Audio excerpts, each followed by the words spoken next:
Hello साथीहरू, आज चाहिँ म के पकाउँछु भनेपछि म तपाईँलाई देखाउँछु ल।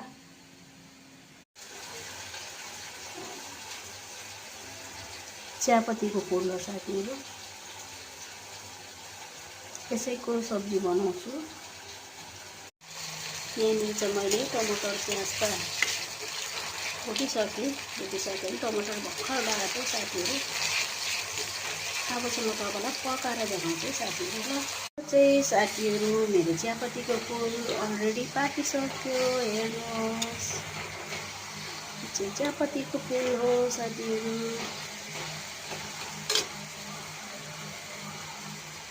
हुन्छ, बाई बाई। हेर्नुहोस् है साथीहरू, कसले चियापत्तीको फुल खानु भएको छ मलाई लाइक कमेन्ट गरेर भन्नुहोस् है साथीहरू। हामी चाहिँ सालमा एकखेप चाहिँ खाइरहन्छ, दिदीले पठाइदिनुहुन्छ हो। मिठो हुन्छ साथीहरू, तपाईँहरू पनि ल्याएर खानुहोस्। चियापत्तीको फुल तपाईँहरू बगानको छेउछाउमा छ भने चाहिँ टिपेर खानुहोस्, राम्रो हो, भिटामिन हो चियापत्तीको फुल। हुन्छ साथीहरू।